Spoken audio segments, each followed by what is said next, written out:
And then you got the Donald, who just last week went on Russian state television to talk down our military and to curry favor with Vladimir Putin.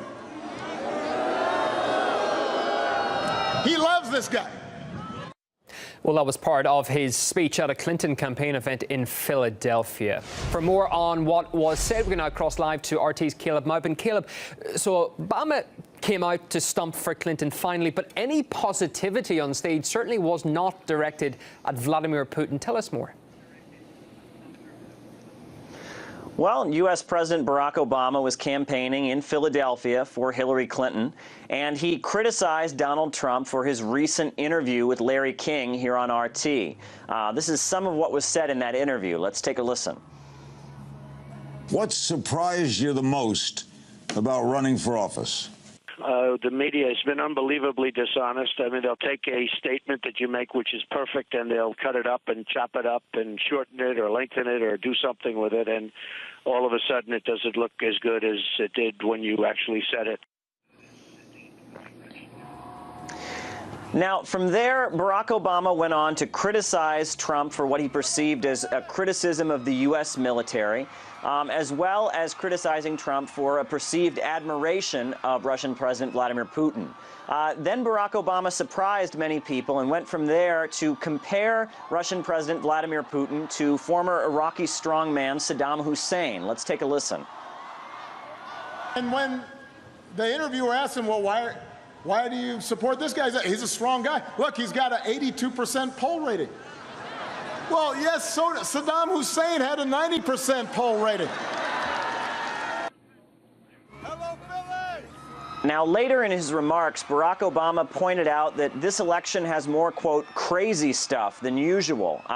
And people are speculating that it seems like this kind of unexpected comparison of two very different world leaders may be another example of some of the crazy stuff he was referring to.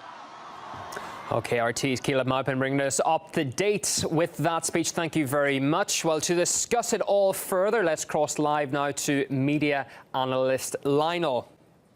Hi there, Lionel. So, indeed, it's not only the US media that's fired up over Trump's appearance on this channel. Barack Obama used it as a battering ram while campaigning for Clinton. What's your take? OK, we're just waiting to get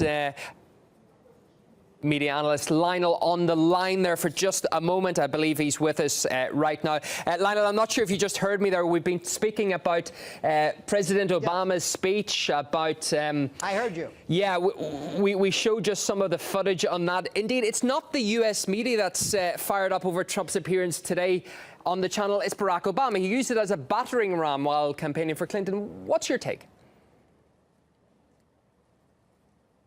Look, the story's old already, number one. Number two, as I've told people, Larry King does his show for an organization called Aura that is covered on RT. And in addition to Donald Trump, Larry King has had such international luminaries such as Dolly Parton to talk about music. I mean, what are we talking about? It's Larry King. That's the issue. Larry King has talked to every human being on the planet at one time or another.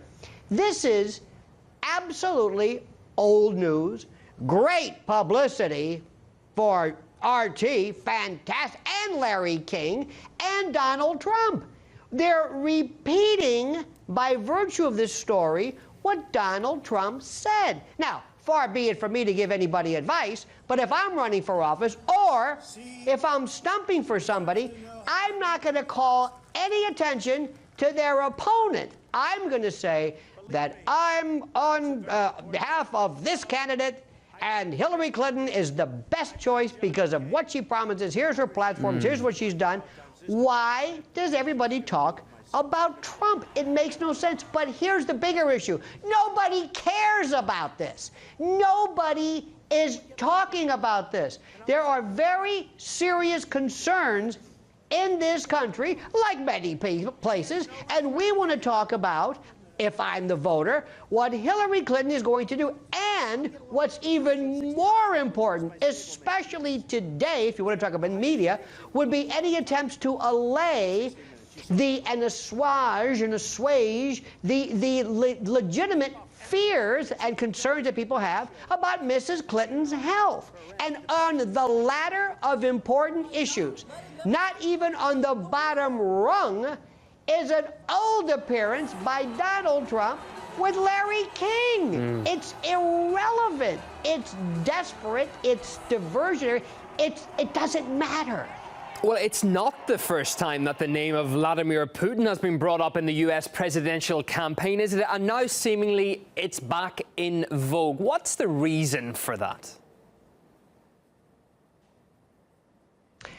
You know, I wish I could tell you. I can't speak on behalf of the president, but I can tell you people that I know and people that I've seen. It's a new, and I hate to say this, a new meme, a trope, a patellar connection that people are saying, and they don't know why. And they find themselves channeling Cold War, red-baiting, Russophobic references. And I ask people, what exactly are you talking about? Why are you saying this? I don't know.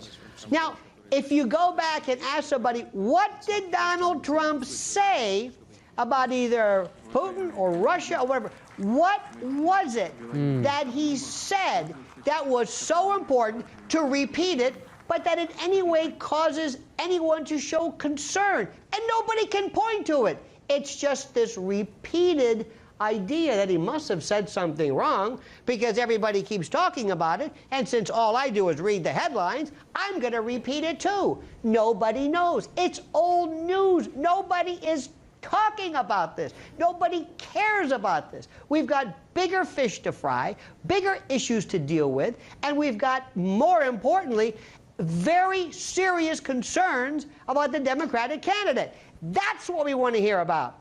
That's what's going on. We had a very serious incident Sunday, and that should be the concern, not Donald Trump and Larry King.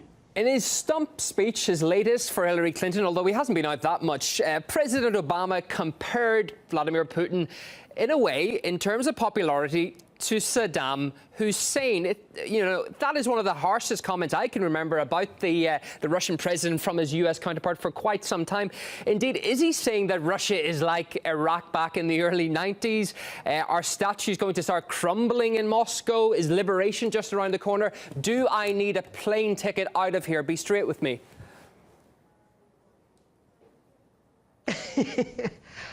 I don't know what that even means. I don't even, I'm still trying to figure this one. Look, it comes down to this. There are three different people, three groups of people in this country. People that are going to vote for Hillary, people that are going to vote for Trump, and that speech should have been designed to grab the interest of the disinterested or undecided voter, somebody leaning, doesn't really sure. That's what this is about. And I promise you, nobody came home and said, you know what, I'm voting for Hillary. Because I heard today a juxtaposition between Putin and Saddam Hussein, and that's it. That's all I needed to hear. I don't know about the future, the economy, crime, immigration, the future, world events, military, World War III. I don't care about that. That momentary, and remember, this is a very small reference out of the entire speech. It was just an aside almost. That momentary aside or reference or juxtaposition, nobody changed votes. It didn't. I don't even know what that means. I'll bet you people have even forgotten the name Saddam Hussein. I'm telling you, because people have to understand this, that our society and news cycle, they have the attention span of a gnat. So while you're there to hear something that's relevant now, to make a hoary and old reference to somebody else, again, wasting time when the voter wants to hear, what are you going to do for me now and my family in the future? Now, and more importantly, I say yet again, the #1 issue on every news show, every blog, every alternative and foreign media, everything is Hillary Clinton's health. That's the issue, not that. Media analyst Lionel, we appreciate your time. Thank you for coming on RT International this hour.